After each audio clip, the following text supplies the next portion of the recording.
Can we really reopen the schools? And are they really safe?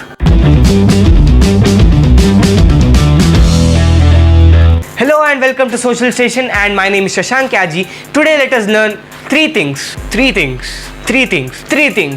Firstly, how is it not safe to reopen the schools? Secondly, what are the advantages of reopening the schools and what are the disadvantages of reopening the schools? Thirdly, solutions to reopen the schools as safe as possible. The timestamps is given in the description box, but I recommend you to watch the whole video as all the three things are interconnected. If you skip some part, you might not understand this video and you will not like the video and you will not subscribe to the channel. Go do it now. Do. Number 1.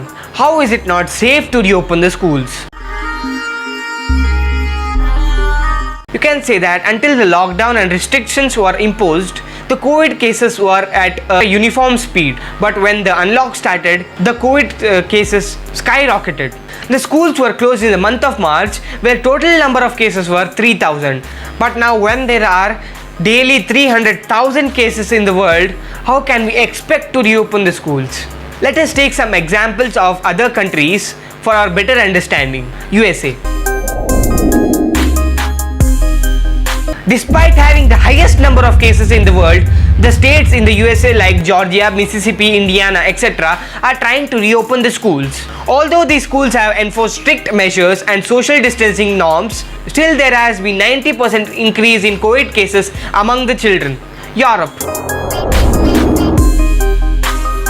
Many European countries are trying very hard to reopen the schools by putting social distancing norms and sanitization and many things. Now the bigger problem doesn't arise in these developed countries, but it arises in the third world countries like some of the African countries, Bangladesh, Pakistan, India, etc., where such a large population of students go to less facilitated schools. And social distancing in those schools comes with the price of less attendance and less staff members. It is not safe to reopen the schools primarily in the third world countries and fourth world countries because in developed countries they have enough resources to maintain the schools, but third world countries and fourth world countries do not have enough resources to fulfill these strict measures.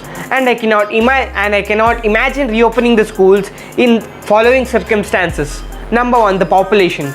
Generally, most of the times, the student population is very high in these countries, and maintaining preventary measures in these areas is a very tough task and very costly one too. Students are not themselves at risk, but also their families are, especially the grandparents at their homes. Although all the measures are made compulsory all around the world, but can it be followed? It's like we always make timetables and New Year resolutions, but we do not follow, right? And moreover, they are children.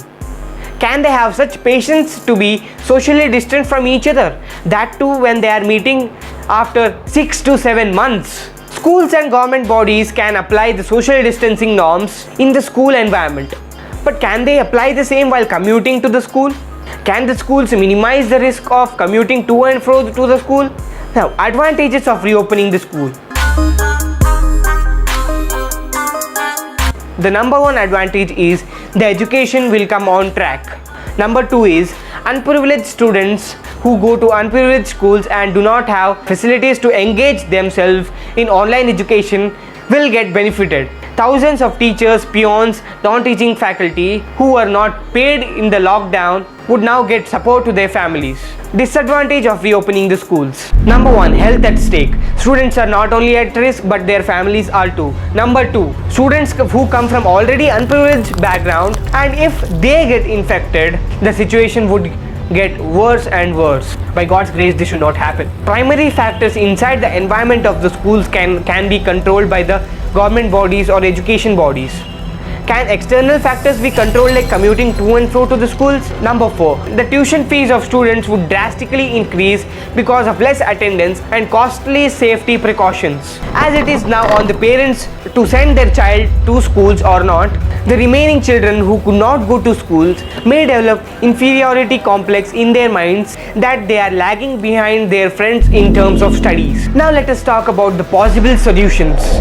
When the governments all around the globe are trying very hard to minimize the risk of COVID infections, there is no 100% COVID-free solution until and unless vaccine comes into place. We can minimize the COVID risk by maximizing the efforts towards sanitization, social distancing norms, etc., and putting more emphasis on private transport rather than public transport. Online learning must be given emphasis on rural parts of the world, through which rural people can get benefited and can compete with students in the cities, for example. Last and final option would be declaring this year as a zero year, which means there is no schooling for this year. But this option is not a feasible option, primarily for the students who are learning for their career-based exams. So that's it from my side. If you found this video helpful, don't forget to click the like button and share it to loved ones. And don't forget to subscribe to the channel, because I bring new videos every Wednesday and Saturday. If you want to read instead of watching this video, the link to my blog will be in the description. If you want to watch my previous video, click here. And if you want to watch the video which YouTube suggested you, click here.